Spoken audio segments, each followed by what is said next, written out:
officially thank you all for joining us tonight.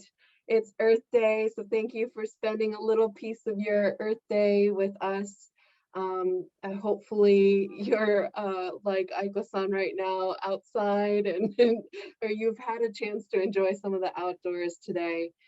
It's kind of a hit or miss in the Lehigh Valley right now. It's sometimes a beautiful sunny day with beautiful cherry blossom trees blooming around the valley, but then there's some freezing cold gusts of wind that remind you that spring is with a little bit of winter sometimes. So it's a fitting time to kind of dive in a little bit deeper onto like the Japanese historical traditions and religions, and the practice of really centering oneself in nature. And here we have a wonderful guest speaker for our PechaKucha talk tonight, Professor Kammie Takahashi.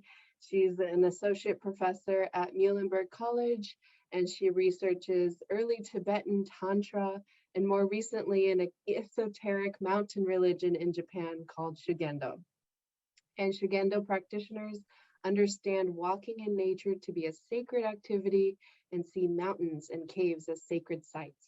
These deeply eco-centric perspectives are foundational to religious life in Japan, even beyond Shugendo. And Kammie will be telling us all about that in just a few minutes. So let me welcome her to our platform here by sharing my screen. Great, so I just did the introduction. That's beautiful, Kammie, and take it away. Okay, thank you, Mickey, for inviting me to do this today. The PechaKuchas have been really fun. I love this series, so it's fun to be able to contribute one too. And thanks everybody for coming on this really cold, breezy Earth Day. As Mickey said, I hope you've all had a chance to be outside a little bit and then come in and get warm. When Mickey and I talked about doing this PechaKucha last year, I think, I was thinking about doing something on the environment and religion, and we thought April's a good time, but we didn't realize that it's scheduled exactly on Earth Day. So I'm going to take that as an auspicious sign and move forward. So thanks, Mickey, for inviting me. So if you could advance to the next slide. So I was very excited to be in the right place at the right time, just coincidentally in 1999 in the region around Kyoto to have seen this phenomenon and taken a couple of pictures of it. Does anybody know what this is or has seen anything like it?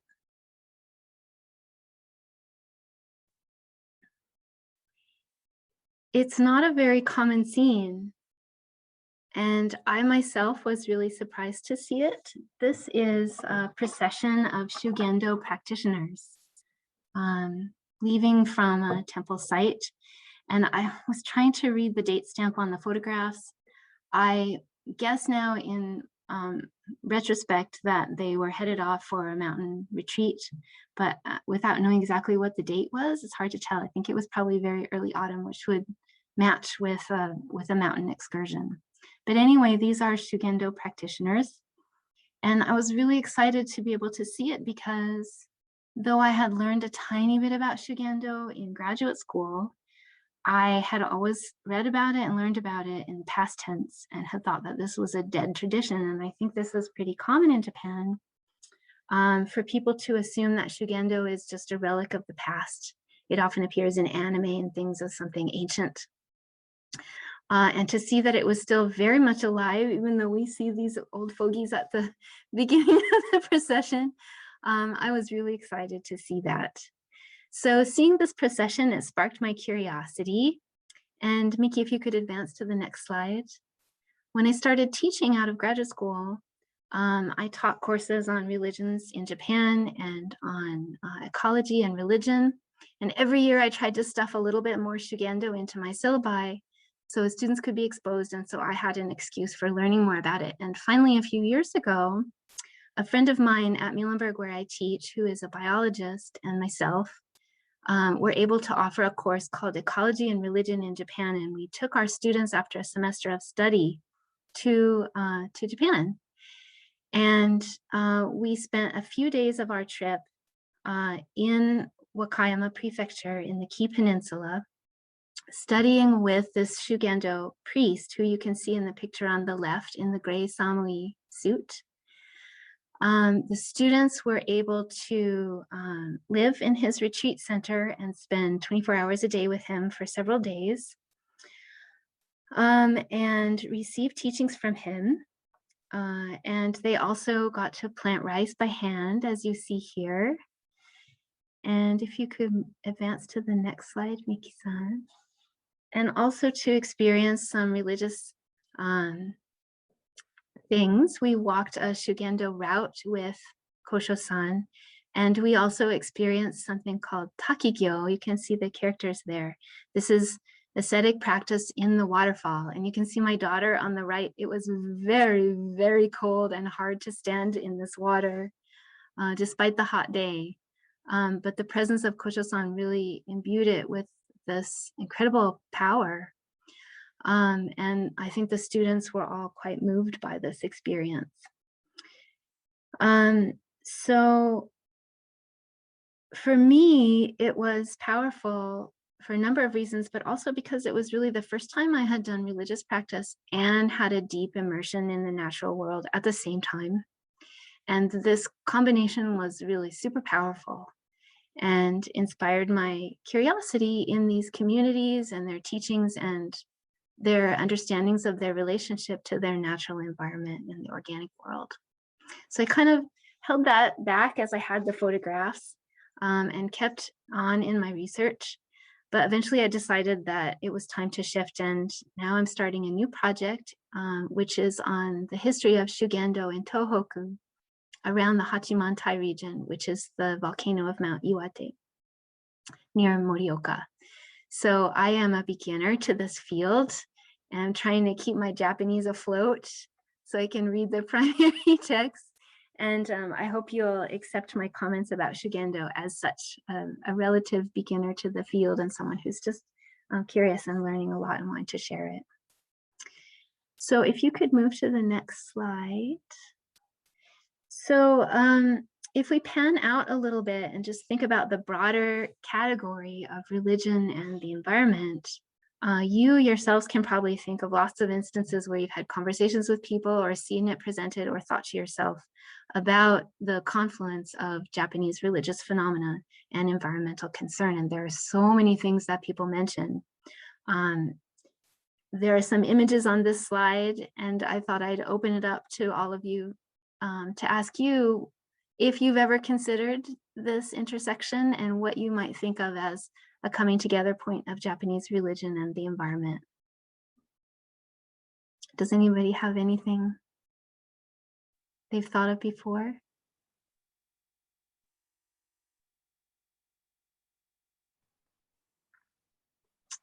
Yes, Miss Ellen? I've always found it interesting that except for Shojin Ryori, it's almost impossible to be a vegetarian in Japan. That, you know, they have a lot of vegetables and fruit, and all the food is relatively healthy, but everything has meat or fish in it. And so Shojin Ryori is quite unusual, and I think I think there's certain sort of commercial places that serve it now, but it's pretty unusual for Japanese food. So that is a kind of old tradition that's not super, it still exists, but it's kind of eclipsed by all the contemporary added foods. Yeah, I agree. As a vegetarian, it is very hard to find food out in restaurants that don't have dashi or some form of meat or fish in them. Yeah. So the Shojin is asceticism in this context? The Shojin, what do the characters mean? Pure progression. So this is food that is served at Buddhist temples and consumed by Buddhist monks and nuns. Hmm. Yeah. And so ordinary people never ate this way. It was always only in a monastic context. And as Ellen said, it's very difficult actually to find shojendori. It's quite expensive and a special thing in order to be able to eat it, unless you do a retreat. If you go to Eheji or somewhere and do a retreat, then of course all the food will be shojendori. Yeah. But I think that shojendori may influence Japanese dietary practices in that there is an attention to seasonal ingredients and to allowing the food to speak for itself and not to cover it overly with sauce and added flavor. There's a sense of appreciating the food for what it is, not in all forms of cuisine, but in many forms of Japanese cuisine. So I wonder about that. I've never read a history of the influence of shojendori on modern cuisine, but I imagine that there is something there. Yeah. The other images on the screen may speak to tea ceremony and tea gardens, which are often referenced in thinking about the confluence of environment and religion. Landscape paintings and poems and writings about the environment in which humans are deeply embedded and decentered. Other examples, of course, include practices of elements of the natural environment as kami, or divine presence, or the abodes of those divine presences. Elements of the natural world used in architecture and art and all kinds of music implements.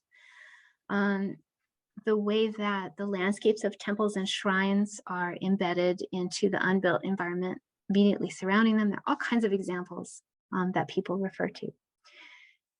And as a caveat, I will say that there is also a lot of controversy, especially in scholarship, about overly romanticizing Japanese culture as something that's environmentally friendly. And we can talk more about that after I finish, if you're all interested in exploring those things.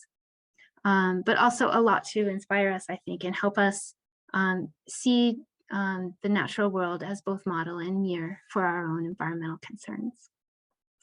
And something that Miki and I talked about, if you could advance to the next slide, this is a picture of the Japanese practice of shimenawa, which is a sacred rope tied around elements of nature, which are either abodes or deities themselves, abodes for deities or deities themselves. So here we see a tree and stones out in the ocean, ways of demarcating sacred space.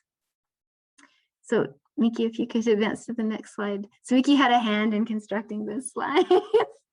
This is Motainai Ba-san. I don't know if you have encountered Motainai Ba-san or how old she is. I encountered her with my kids when they were in preschool in Japan. They read the book, they learned a song, they did an obon style dance in the courtyard of the preschool in a festival where they used their fingers to, I think, represent her cane, and they danced around being Motainai Ba-san, which was so cute. But Motainai Ba-san has come to be this cultural phenomenon whereby elders remind the younger generation of things like remembering to turn off the water when they're brushing their teeth and eating all the grains of rice in their bowl, and to be mindful of what we consume and not to waste. And I think that if we consider this maybe religion adjacent, if not full on waste not sectarianism, that we might think about this again as a manifestation of religion and environmentalism. Okay, so if you could advance. So now I want to focus back in on the topic for today's Pecha Kucha, which is Shugendo. So I'm not sure how much all of you are familiar with this tradition, but I thought I would just explain some of its practices and orientations so we know what it is. These are the characters for Shugendo. It means literally something like the way of acquiring magical or miraculous powers through practice. So that first character, Shu, is practice, and Gen is sometimes translated as miraculous powers. And then of course, Do means road in a more conventional sense, but in this context means way with a capital W, so like a way of self-cultivation or self-discipline. So the way of acquiring miraculous powers through practice, and both these miraculous powers and the practices that bring them about are understood to occur in the mountain. So sometimes I tell my students that we could think of this as practicing mountains. And since I'm from the Rocky Mountains in Montana, this really resonates with me as something that makes a lot of sense. How many times we've all been in the mountains and experienced something awe-inspiring. I think that's partly what Shugendo does. Okay, so if you could advance to the next slide. Shugendo traces its own history to the 9th century, but historians really see it emerging as a modern or as a religious movement in the late 12th to the early 13th. So this is as Japan is transitioning from the Heian to the Kamakura, and all the big social shifts that happen at that time are probably influencing the emergence of this movement called Shugendo. Shugendo's main practice is called Nyubu, or sometimes Mine-iri, which means entering the peaks. And here we can see a much better shot photograph than mine was of some of these Shugenja or Yamabushi entering the mountain. And there are meanings to all of the things that they're wearing and the accoutrement that they're carrying, which refer to their practices and their worldview. But you can see the most advanced practitioners here at the forefront, leading the rest of the Shugendo practitioners into the mountains.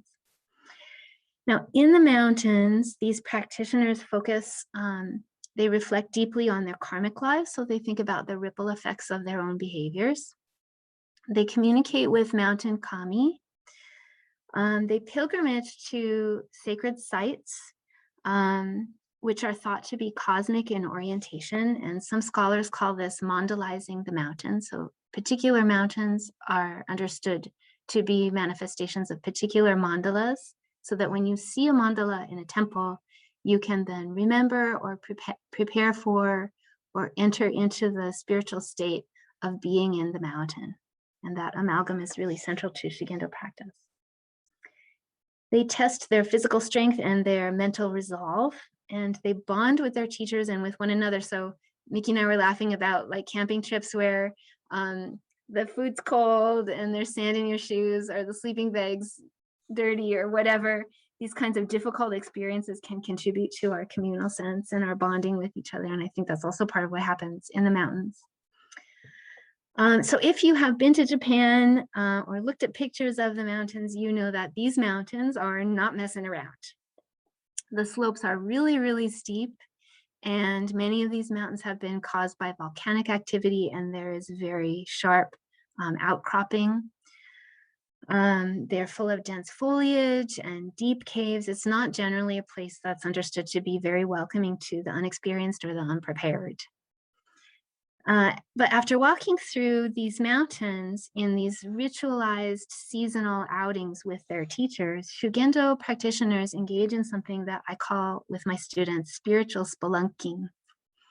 So they seek out crevices in the mountains and go deep into the caves where these very narrow passages, and they try to squeeze through them while chanting mantra and being mindful of the sacred presence of the mountain, and simultaneously thinking about this mountain as both Buddha and Mother. And if they can survive this very dangerous, life-threatening experience, they emerge in what you might rightly predict as a kind of birth. And there's all kinds of art and ritual and text which orients these practitioners to experience this cave emergence, both as a world making, a new world making, and also as a birth of themselves. So if you could advance to the next slide, Nikki. So this shows the Kumano route and the Omine route and the mandalas that represent the two mountains, Kumano on the bottom and Omine on the top. And you can see that the routes connect peaks and temples with towns and established civilization. So the other aspect of Shugendo practice, in addition to being in the deep mountains, is also coming out and being among human beings. So if they survive this experience, they bring their spiritual powers out into human society. So Miki-san, if you could advance to the next slide. These are a couple of examples of important mandalas that are associated again with the Shugendo practice in Wakayama Prefecture. The one on the right is the Kumano 10 Worlds mandala. And I don't know if you can see it, there's a lot of detail to this painting and it's kind of small, but you might be able to see Shinto Tori, or the shrine, the gates there, the 10 red gates. You can probably identify some elements of the Buddhist realms like heaven and hell, and the human realm, the animal realm. There is also a realm of Buddhas, but there's also a lot of natural feature to this mandala. So if you could advance to the next slide, Nikki. This is a close-up of the mandala on the right, and you can see the arc along the top. Can anybody see what's there?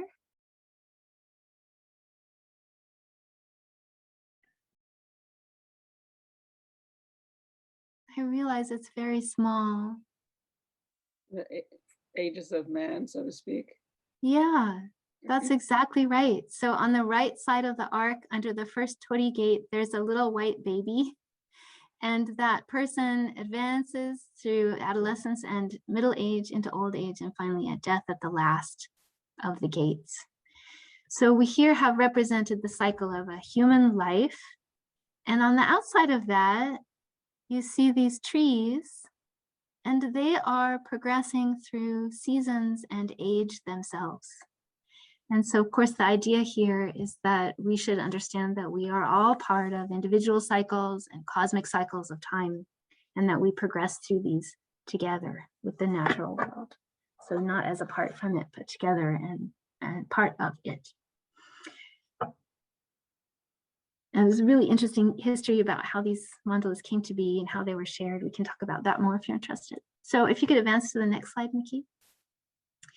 So as I said, the second part of Shugendo practice is to move through these things and come out. And so when the Shugendo come out as Yamabushi, they then make themselves available to villagers. And there's been some really recent scholarship thinking that maybe Shugendo didn't derive from mountain cults, but from village cults, people who lived in the towns, which is interesting. So this is a talisman. It's offered as medicine to purify or expel deities or demons. You might melt these pieces of paper imbued with their magical powers in a glass of water and drink it. Or you might hold it on your person or travel with it. And it's interesting to think about the natural elements in the paper and the ink, and also the spiritual powers that these talismans are thought to imbue. And Shugendo practitioners use talismans. They also expel demons, they bless and purify, and offer all kinds of other ceremonies meant to make the world better based on the power that they've gained in the mountain. They also help their followers back in the village to do things similar to what they have done, to reformulate their idea of themselves in the universe, their relationship to the world, to encounter their own demons with compassion, to grow more sensitive to the natural world and to listen to what it might have to tell them. And if they are taking Buddhist teachings from these Shugenja, they might also come to think about the mountain as Buddha and as mother and as cosmos, all of which have their roots in tantric Buddhism in Japan. So we're talking here about the Tendai and Shingon religious traditions that Shugendo is founded on philosophically. So if you could advance to the next slide, Nikki. This is just a very simple image to show how many threads contribute to Shugendo. We've talked about Buddhism. We might also think about Shinto, which is really a simplification of something that wouldn't have had that name in the 13th century. But practicing Kammie and venerating elements of the natural world definitely play into Shugendo practice. And we also see influence from Japanese forms of Taoism or Onmyo, Onmyodo, which is yin-yang practice. So this influence manifests as consultation with cosmic calendars in order to determine timings for rituals and mountain enterings, and to celebrate and offer to planets and constellations and the sun and the moon, dancing the cosmos, all kinds of galactic practices are also part of Shugendo, and come to it by way of Omyodo practice. So if you could advance to the next slide, Mickey. So as I said, Japanese people often imagine that Shugendo is dead, but there has been a recent surge of interest among some. There is a lot of documentary being produced right now in popular media. So if you Google search on, if you search YouTube for Shugendo, you'll come across all these documentaries. And I would just say some of them are great and some of them are not very reliable and a lot of fantasizing or mystifying what doesn't need to be mystified. But there are some really good documentaries as well. And I would highly recommend this one on the left by Mark McGuire called Shugendo Now, really beautiful film. I think Lehigh University has it and we have it at Muhlenberg too. If you can't get a hold of it, let me know. I'm happy to share my copy with you. And if you could advance to the next slide. So another thing that's happened to bring Shugendo, an appreciation of modern Shugendo to ordinary people, in 2004, UNESCO designated the Kumano Shugendo pilgrimage as a World Heritage Site. And it was only the second one in the world after the Camino in Spain to be recognized as a pilgrimage by UNESCO. So this is a really important designation and Japan fought really hard for it. They were the second largest donor in the world to UNESCO at the time. A lot of money involved here and it brings millions of tourists to this part of Japan in order to stay in the little lodges along the way and walk the routes. They're not practicing Shugendo, but they are seeing it and being in the forests and hopefully learning something about the tradition as they walk. And it's also benefiting the local community. So that's all really helpful.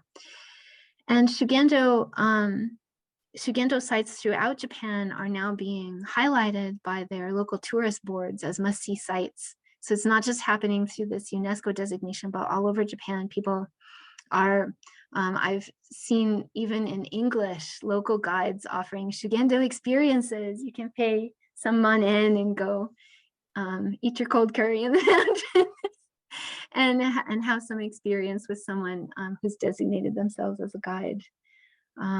Really interesting the way the modern press has started to be interested in Shugendo.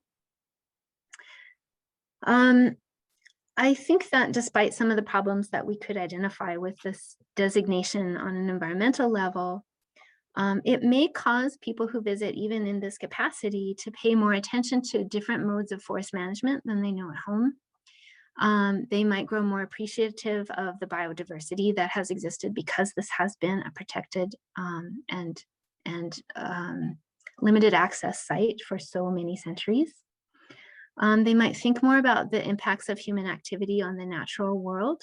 And if, again, they plug into the Buddhist foundations of Shugendo, they might also examine more deeply their own participation in capitalism and consumer culture, maybe unplug a little bit, and gain some ability to discipline their own personal desires for the benefit of other beings, which also is part of the Shugendo practice. So if you could advance to the last slide, Mickey. So this is our last slide. PechaKucha is supposed to be like 3 minutes and 20 slides. So at least I achieved the 20 slides portion. I just want to say that my own very brief and limited and outsider participant observer perspective really made me think about my relationships with other people through being in the mountains, including my family and my students. My students had some really powerful, sometimes scary experiences, and we did too in my family. And it really caused us to think about our relationships and to value them. it brought to the forefront my own ignorance about the flora and fauna of Japan. I always thought, oh, I love the Japanese nature. But I realized walking in it, I really didn't understand so much about it. And so it spurred me to be more curious about the flora and fauna. It caused me to confront my own fantasies about benign nature, nature as an all good, because I was forced to experience nature as something scary and powerful. And it also caused me, in sort of the realm without words, to reflect on my senses, to slow down, to listen, and to pay attention. And I think that it had an impact on my sense of my ethical commitment to the natural world, this experience. At least I keep trying to touch on it again and again so that I can continue that process and that form of development. So thanks for listening to my Pecha Kucha, and now maybe we can talk about how you see religion in Japan interfacing with environmental practice or not. So thanks, everybody. Thank you so much, Professor Kammie.